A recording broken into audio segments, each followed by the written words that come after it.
Good morning. Morning, everybody. Good morning. We will let notifications are going out. We'll let everybody catch up with the fact that Coffee Chat is live and online. Good morning, Tracy, on a rainy Saturday morning here in the Green Mountains of Vermont. Good morning, everybody. Welcome to the Coffee Chat Show, episode who knows how many. Good morning, Dodie. Morning, everybody. Hello, Katie. Oh, we've got Kay watching from the Philippines. Nice. Good morning. Welcome. Nana, good morning. Deanne's here from Indiana. Morning, everybody. Nicole. Everyone's catching up with the fact that we are live online. So let me just recap the last couple of weeks while we wait for everybody to catch up with us. We will start the podcast. Good morning, everybody. So the last few weeks on Coffee Chat, we have been talking about, first we talked about what you radiate, you attract. So the level at which you are radiating out your feelings, emotions, attitudes, that's what you're attracting back to you. And then we talked about having a clean slate and getting rid of things that no longer served you, be that junk in your house or attitudes or forgiveness work that you need to do, whatever the case may be, creating a clean slate for yourself. And then we talked about getting definite about your good and actually starting to work what I'm going to call a blueprint for your life. Good morning, Becky, Kathy, Erica, where you get really definite and specific about, and I told you to start with the next 3 to 6 months because I felt like that was easier than saying years from now. And I asked that you start to get definite about creating that on paper. What habits who would you need to be to create the life that you want? Who would you have to become? That was what we talked about last week. So we've kind of been following this trajectory of how to make practical changes in your life and get yourself from where you are to where you want to go. And we've got Priscilla watching from the Caribbean. I'm jealous. Good morning. It's rainy and cold here in Vermont. So along those lines, we've got Denmark watching. Excellent. Good morning. Good morning, everybody. Rosa, hello, hello. This morning I wanted to talk about, it's not my mom's birthday, Dolly. I don't know why that's on there. I think that's something that Steve O did. My mom's birthday is in September. Mom's got some kind of a Facebook page that her husband put up. Anyway, that's not accurate. Mom's birthday is September 28th, or it was. Well, I guess it still would be. She was here. So this morning I want to talk about boundaries, vulnerability, and clarity. Let's start with vulnerability. Lots of times when people say vulnerable or vulnerability, that in a lot of people's minds means weakness. Means somehow if you're vulnerable, you're weak, because in certain circles you look for the vulnerable places to correct them. Like if we were cybersecurity people, we would be looking for the vulnerable spots, in our online security. Or if we were a security company, we would look for vulnerable spots in our building or in our home, where an intruder could get in. And so in that context, vulnerability is where you're weak and you don't have the right protocols. In a personal, intrapersonal sense, being vulnerable is being authentic, is sharing yourself and being able to distinguish. And that to me works right into the boundaries, because it's being able to distinguish for yourself what works and what doesn't work, and to tell the truth about that. And to speak your truth when something isn't working for you or someone has gone beyond a boundary that's comfortable for you. And I think a lot of us probably, well, if you're my age or if you're in your 50s, you probably grew up in a sea of dysfunction. Or maybe if you're younger, even in your 20s and 30s and 40s, you have dysfunctional stuff in your past. Lots of times the dysfunctionalism in our families causes a situation where there are no boundaries or there are unclear boundaries. Some of us grow up not even knowing what a boundary looks like. We don't even know how to distinguish for ourselves what works and what doesn't work. So I think people have a lot of difficulty when it comes to boundaries and sorting that out for themselves. Now here's the thing. Without boundaries, you just are letting everything in, and you are at effect sort of everything that's around you, right? Because if you are just allowing whatever behavior into your life,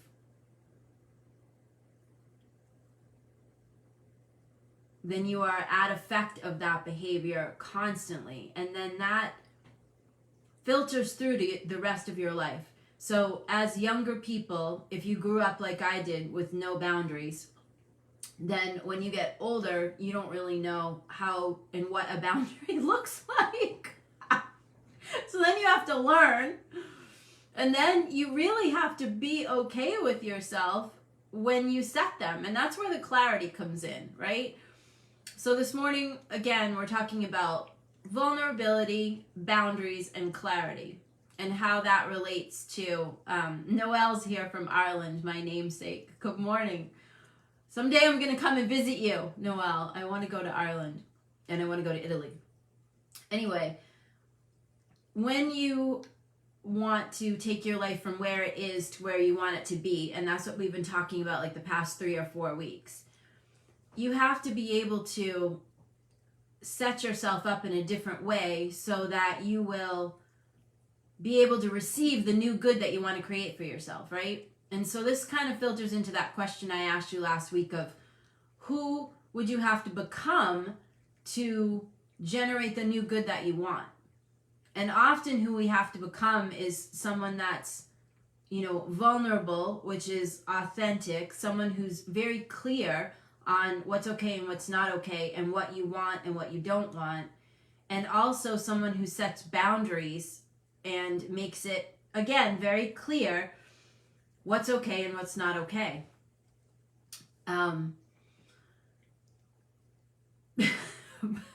Boundaries it's a bitch to figure it out, let me just tell you.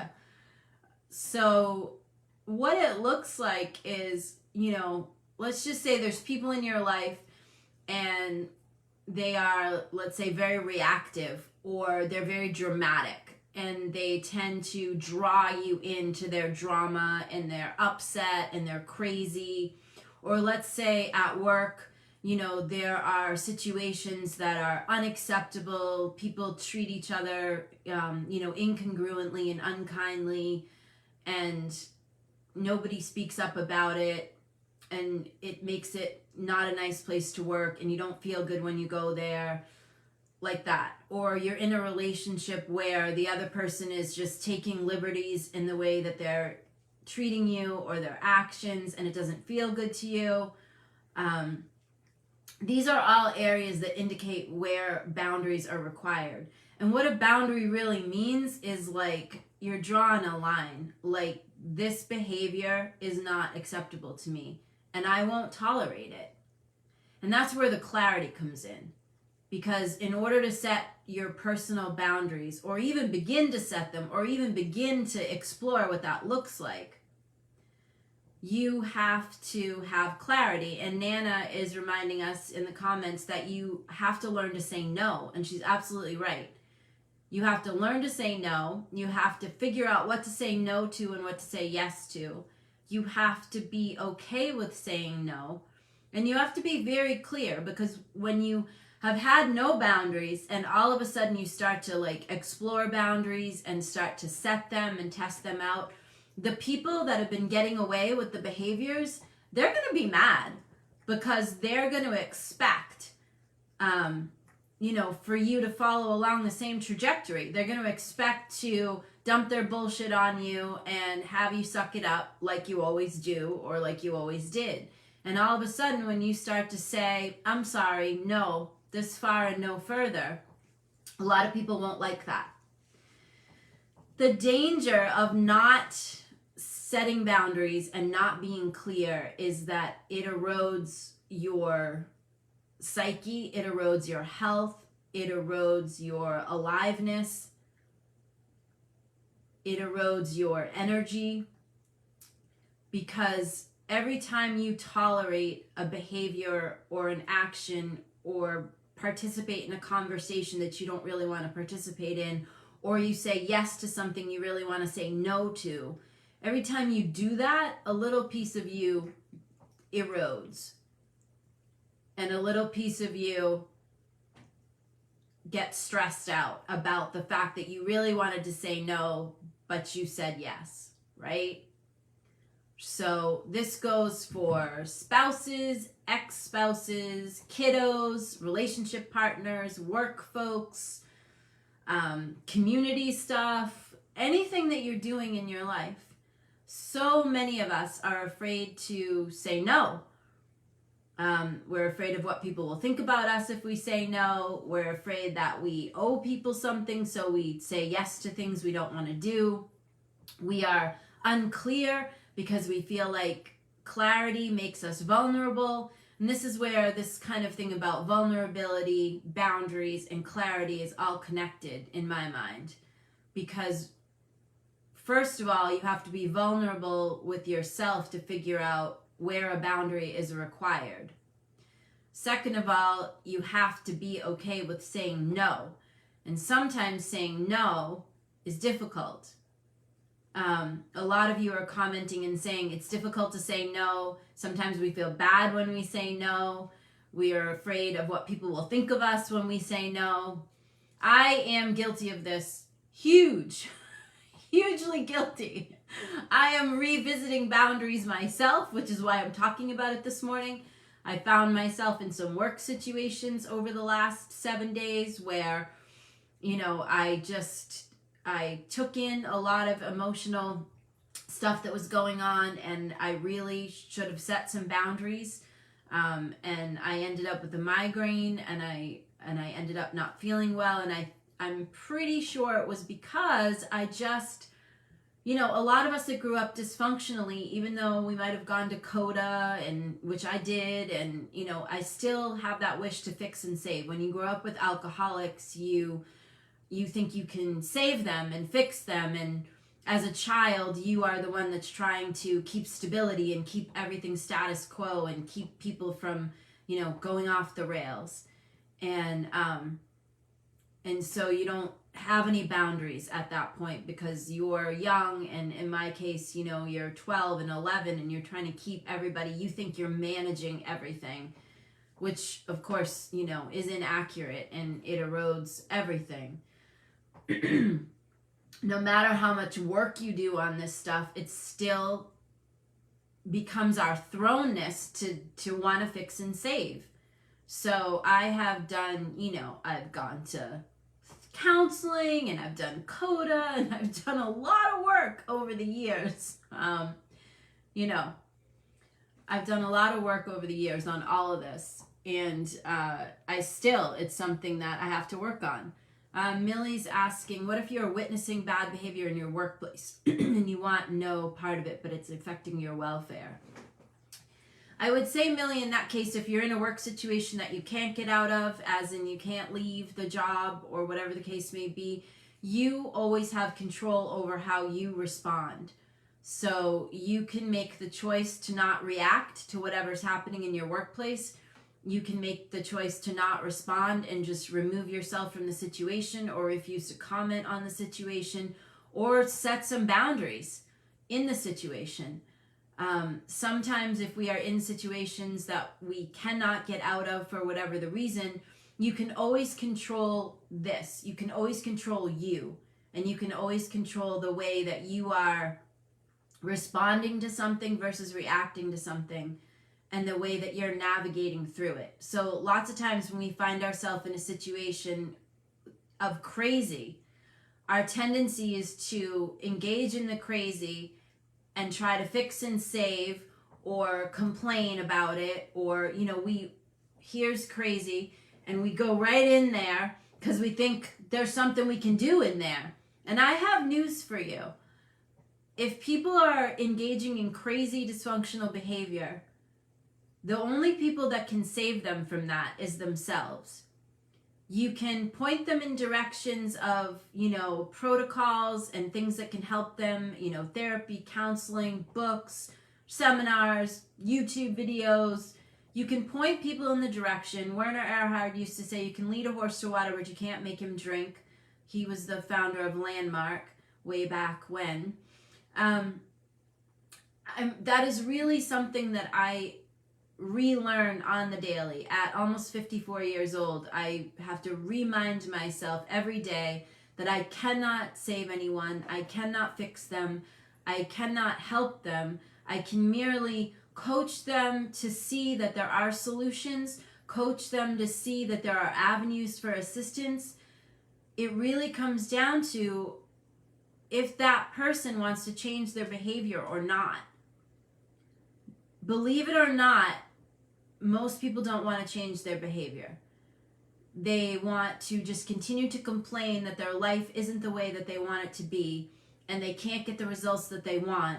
And then you say to them, okay, in order to do that, you have to behave in a new way, and you have to make new habits, and you have to make new protocols, and you have to do this consistently. See, there's the trick. Most people will do a quick fix. They'll go to, let's say, 6 sessions of therapy, or they'll read a book, or they'll go to a seminar, or they'll watch a video, and they get a realization, and they say to themselves, oh, yes, I must behave in a different way. And then they go back into their life, and the triggers happen, and they go right back into that reactive behavior. Boom, they're gone immediately. And they can't grab a hold of themselves and get themselves out of there. And that's the boundaries, the vulnerability, and the clarity. You've got to be vulnerable enough to tell the truth to yourself and other people about where a boundary is required. And this is not a weakness. This is a strength. Your vulnerability in this sense is courageous because you are drawing a line. You are saying this far and no further. Your behavior is intolerable to me and it's unacceptable, and I will not do X, Y, and Z any longer. And then you have to be clear. You have to have enough clarity that you can stop yourself from jumping back into the crazy pool. This is difficult. This is difficult because if you have been engaged in behaviors with people for any length of time, your thrownness, which means your automatic reactive response, is to jump right back in because somehow in your head you've convinced yourself that you can fix and save and help. So you draw a line and you're clear and you say this far and no further, and these could be people that you care about deeply, and they start the crazy and you want to jump right back in. There's a cost to you for that. There's a cost for your inability to have clarity. There's a cost for your inability to set boundaries. There's a huge cost for you as a human being when you cannot set clear boundaries for yourself, because you end up giving your life energy to things that are drawing down on you. I'm sure you've all heard the term energy vampires. It's a, kind of a term for something or a person that just sucks up your energy, just takes all your energy and doesn't really return anything to you. It's like a void, like an energetic void. So reactive behavior is like that. Reactive behavior is an energetic void. Erica's reminding us that putting your energy into the negativity of others is draining. Exactly. It's an energy suck. It's like the vortex of energy sucking you in and not giving you anything back. It's okay to give your energy to something that returns energy to you, right?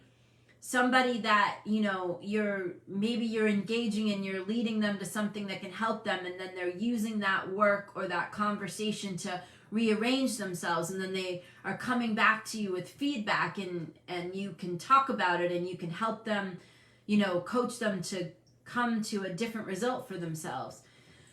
But most times it's not like this. Most people that are trapped in a dysfunctional reactive behavior are really committed to that. And the reason that they don't want to change is because it's become comfortable to them. It's become the norm. Crazy has become the norm. And they are not outside of the fishbowl, so they cannot see what they cannot see. When you are immersed in nutso land, okay, you can't see from over here. You can't look in there and say, oh my goodness, this is dysfunctional craziness, and these people are not going to change, right? So you have a choice. You have a choice about how you respond to what's inside the fishbowl. You have a choice about whether or not you decide to remove yourself from the fishbowl of crazy. You always have a choice. You have a choice to draw a boundary. You have a choice to be very clear about your boundaries. And you have a choice to be vulnerable about your boundaries as well. Good morning, Pam. Hi, Leanne. I see you guys. When you don't have a boundary, when you are not clear about what works for you and what doesn't work for you, when you cannot say no to something that doesn't work for you, you are giving up part of your life force energy. You are giving your energy away to stuff that you cannot control. And there's no contribution back to you from that. Because people that are stuck in dysfunctional crazy land, they are not even able to contribute to themselves, so they cannot contribute to you. So a healthy emotional interaction is both sides, contributing something to it, and for something new to happen out of it, right? That's healthy. What's not healthy is trying to fix and save people and solve their problems.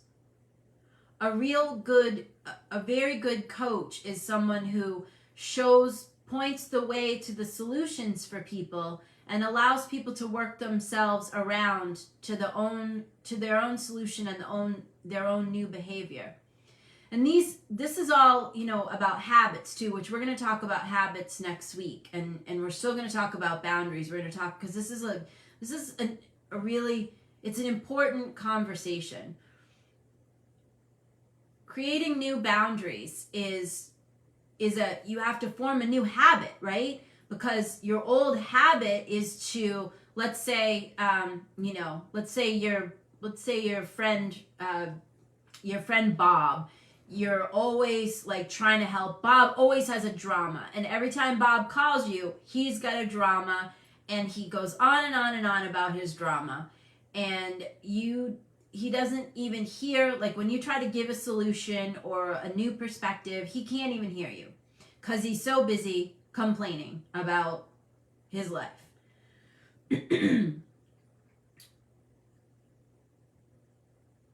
Your allowance of Bob's shenanigans is stealing your life energy. Every time you get on the phone with Bob goes, on and on about his crazy. You try to do whatever you do.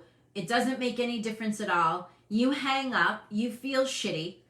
It doesn't help Bob any because you've allowed him to dump on you when it's inappropriate. So he doesn't even get what he's doing because you're not drawing any lines or being clear.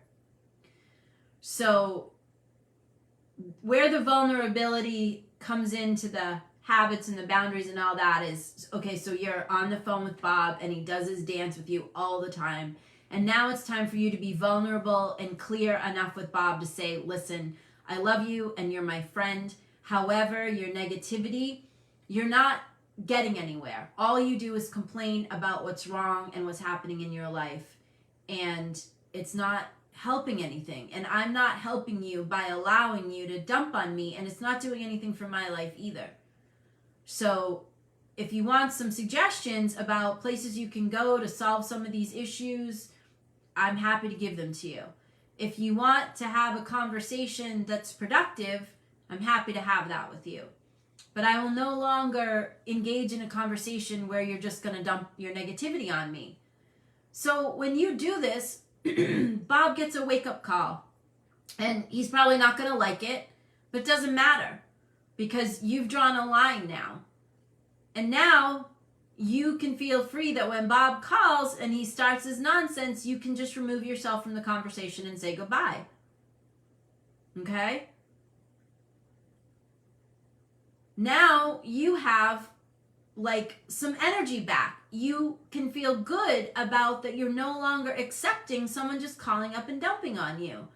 Because what used to happen is Bob would call and dump on you and you'd hang up and you'd feel icky because he just dumped all this negative crap on you and there was no solution. When there's no solution or productive path that's created, there's no exchange of energy. There's only like the yuck dumping in on you like a shitstorm and covering you up, and then you're sitting in that. This person hangs up. They feel better because they just dumped all their shit on you. And now you're just sitting there with all the shit in the middle of it. And you allowed it. And truthfully, you can't even complain about that because you allowed it. So I would venture to say that most of the things in your life that you're complaining about are happening because you're allowing them. Because you are not drawing a boundary to show people what's acceptable and unacceptable. I don't know if it was Maya Angelou or somebody. There's a quote out there that says, we teach people how to treat us. That people will treat us the way that we allow them to treat us, right? We teach them how to treat us. So if we keep going around with no boundaries, we are showing people that it's acceptable to continue the behaviors with us that they're continuing. New boundaries require new habits for us, require very clear lines drawn in the sand, requires us to be vulnerable enough to look inside ourselves and see where we need to start saying no, where we're okay with saying yes. Saying no is not a bad thing, right? Being vulnerable in the sense that I'm speaking about this morning is not a bad thing.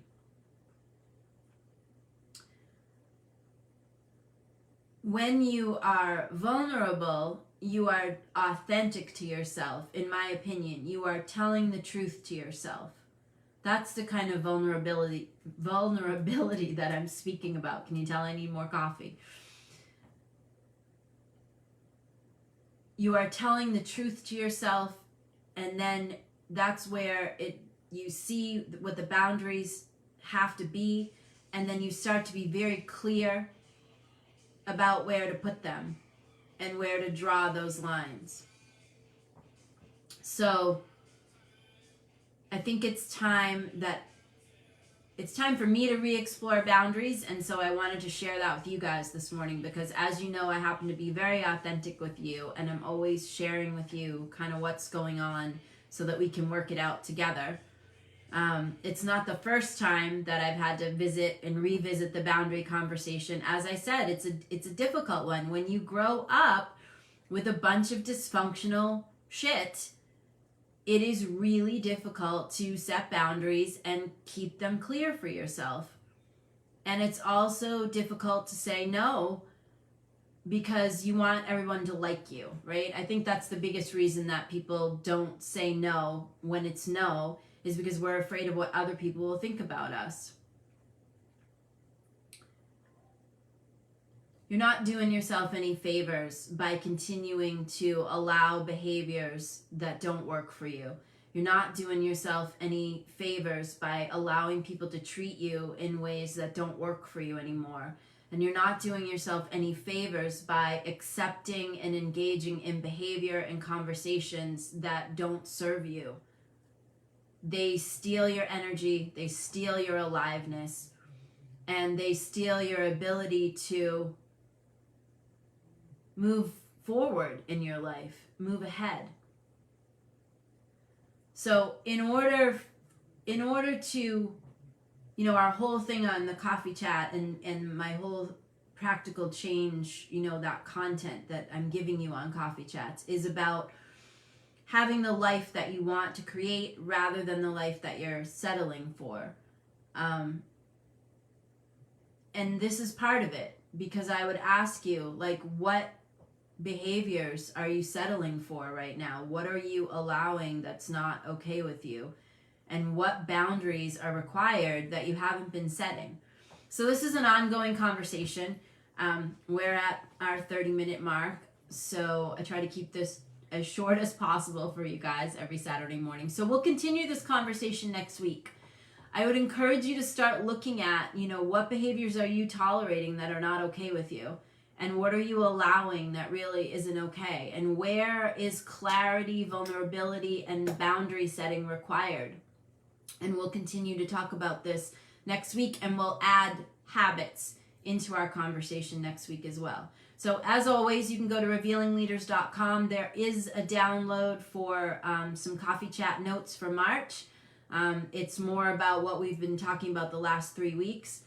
So you're free to go and download that. We made an emotional scale that's there too, and that helps you see kind of where you're vibrating, where you're radiating. So visit us at revealingleaders.com. Soon we're going to talk about I'm going to start doing, I think, virtual live events. Hi, Jude. Good morning.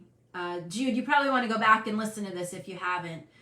So I think in the next few months, maybe in the fall, we're going to start doing virtual live events. We're going to do them maybe once a month on a Saturday, maybe about 4 or 5 hours with an hour break for lunch.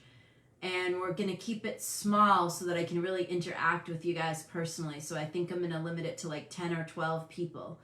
And we'll pick, a topic and really go in depth and allow you to go back and forth with me on the topic. So that's what I'm thinking about. Rather than going and doing live events in places, just with the way that the world has changed, I think we can offer, a broader scope and do them much more frequently if I do them as virtual live events. And we just keep them small so that you can have the interaction with me. Anyway, so more to come on that. Go to revealingleaders.com, check us out. We'll say goodbye to our podcast folks and Facebook fam. Have a great week. Really consider where boundaries are required and where it might be useful for you to start looking at setting boundaries for yourself and being very clear about what works and what doesn't work. And as I said, this is a continuing conversation. We'll talk more about it next week. Have a great week. See you soon.